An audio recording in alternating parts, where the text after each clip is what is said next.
Hey Sarah, it's Tuesday, and here is my punishment for my really late video from last week, and I'm going to be reading you a little bit of Harry Potter.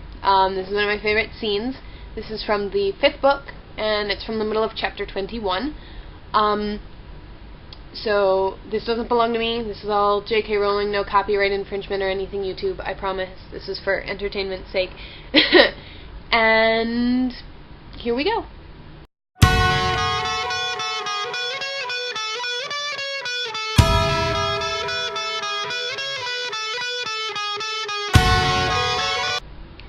He returned to the common room half an hour later to find Hermione and Ron in the best seats by the fire.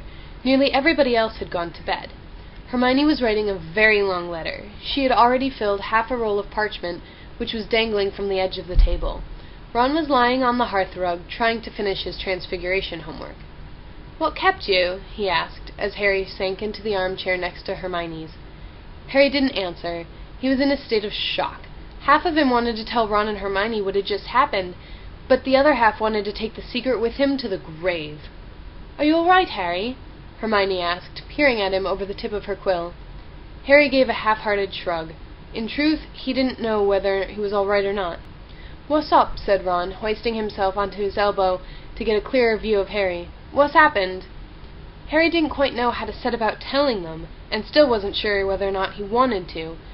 Just as he decided not to say anything, Hermione took matters out of his hands. "Is it Cho?" she asked in a businesslike way. "Did she corner you after the meeting?" Numbly surprised, Harry nodded. Ron sniggered, breaking off when Hermione caught his eye. "So, what did she want?" he asked in a mock-casual voice. Harry began, rather hoarsely. He cleared his throat and tried again. "Did you kiss?" asked Hermione briskly. Ron sat up so fast he sent his ink bottle flying all over the rug. Disregarding this completely, he stared avidly at Harry. "Well?" he demanded. Harry looked from Ron's expression of mingled curiosity and hilarity to Hermione's slight frown, and nodded. "Ha!" Ron made a triumphant gesture with his fist and went into a raucous peal of laughter that made several timid-looking second-years over beside the window jump. A reluctant grin spread over Harry's face as he watched Ron rolling around on the hearthrug. Hermione gave Ron a look of deep disgust and returned to her letter. "Well?" asked Ron finally, looking up at Harry. "How was it?" Harry considered for a moment. "Wet," he said truthfully. Ron made a noise that might have indicated jubilation or disgust. It was hard to tell. "Because she was crying," Harry continued heavily. "Oh," said Ron, his smile fading slightly. "Are you that bad at kissing?" "Dunno," said Harry, who hadn't considered this, and immediately felt rather worried. "Maybe I am." "Of course you're not," said Hermione absently, still scribbling away at her letter. "How do you know?" said Ron in a sharp voice. "Because Cho spends half the time crying these days," said Hermione vaguely. "She does it at mealtimes and the loos, all over the place." "You'd think a bit of kissing would cheer her up," said Ron, grinning. "Ron!" said Hermione in a dignified voice, dipping the point of her quill into her ink-pot. "You are the most insensitive wart I have ever had the misfortune to meet." "What's that supposed to mean?" said Ron indignantly. "What sort of person cries while someone's kissing them?" "Yeah," said Harry slightly desperately. "Who does?" Hermione looked at the pair of them with an almost pitying expression on her face. "Don't you understand how Cho's feeling at the moment?" she asked. "No," said Harry and Ron together. Hermione sighed and laid down her quill. "Well, obviously she's feeling very sad because of Cedric's dying. Then I expect she's feeling confused because she liked Cedric and now she likes Harry and can't work out who she likes best. And then she'll be feeling guilty, thinking it's an insult to Cedric's memory to be kissing Harry at all, and she'll be worrying about what everyone else might say if she starts going out with Harry, and she probably can't work out her feelings toward Harry anyway, because he was the one who was with Cedric when Cedric died, so that's all very mixed up and painful. Oh, and she's afraid she's going to be thrown off the Ravenclaw Quidditch team because she's been flying so badly."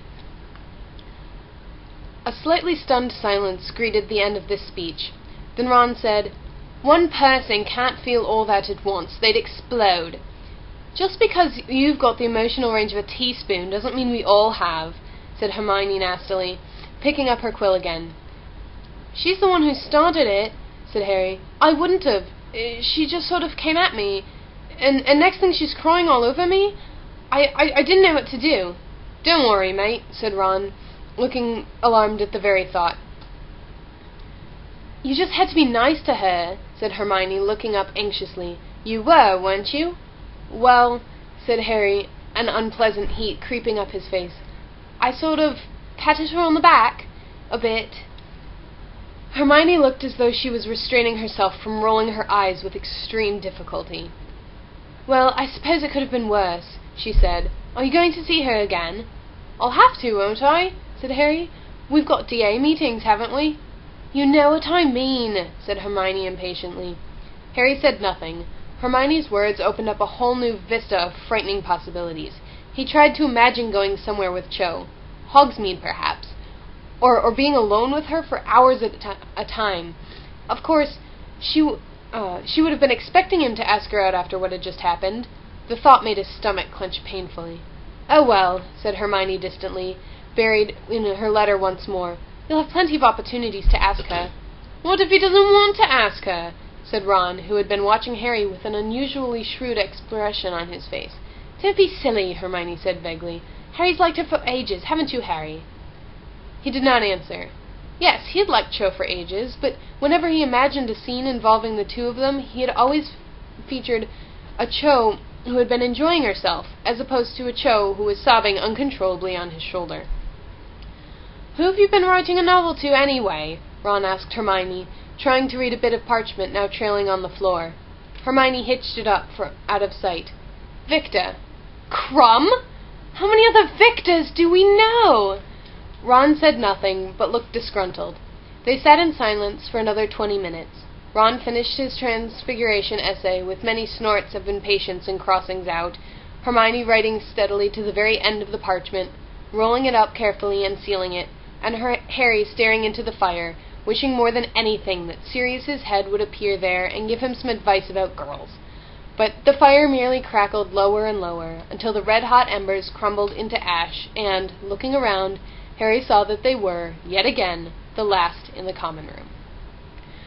Alright, so that's Harry Potter, a little bit of it, and I hope this counts as my punishment, and on to my regular video.